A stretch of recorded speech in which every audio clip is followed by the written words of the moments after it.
A very good morning. Today I'll be presenting my case on management of extraoral swelling by an endodontic procedure.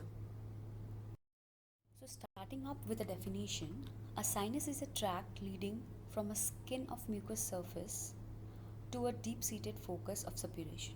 It may result from an acute or chronic abscess and may be associated with any of the organism of suppuration.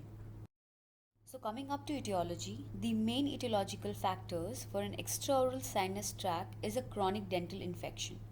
As a result of misdiagnosis, patient may be subjected to an unnecessary and ineffective treatment such as repeated course of antibiotic, multiple biopsies and surgical extrusion of an cutaneous lesion. Such extraoral sinus tract opening can be diagnosed as osteomyelitis, actinomycosis, foreign body, local skin infection, pyogenic granuloma, salivary gland and duct fistula, and suppurative lymphadenitis.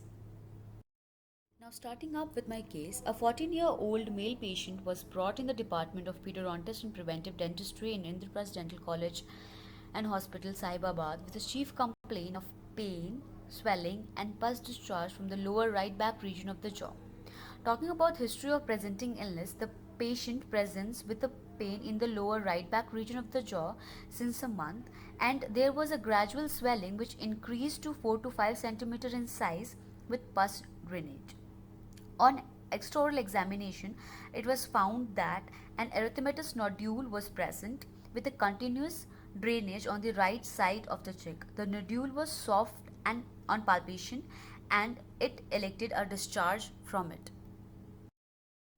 After the proper case history of the patient was taken, the patient was advised for X-ray with region of forceps, and on radiographic examination it was found that the infection was till pulp, and so RCT was recommended for the patient.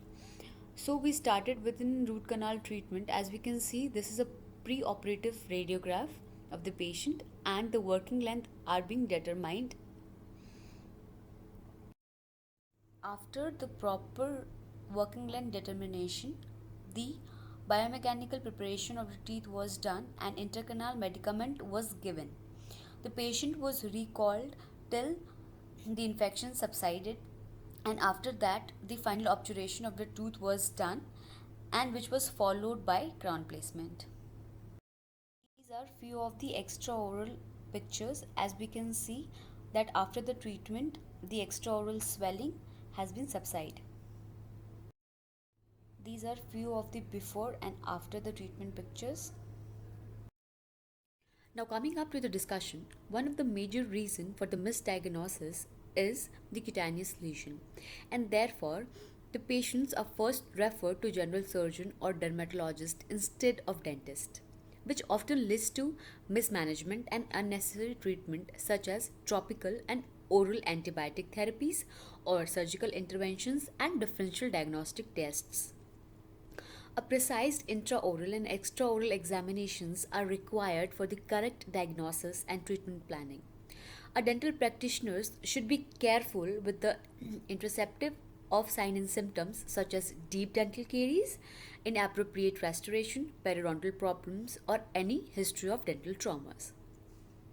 A diagnosis of necrotic pulp can be challenging in initial phase and may be enhanced by advanced diagnostic workshops and radiographic determinations.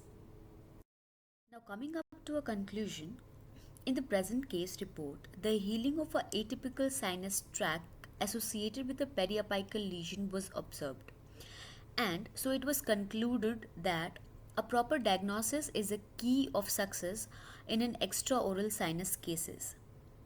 A careful examination is mandatory prior to any final diagnosis.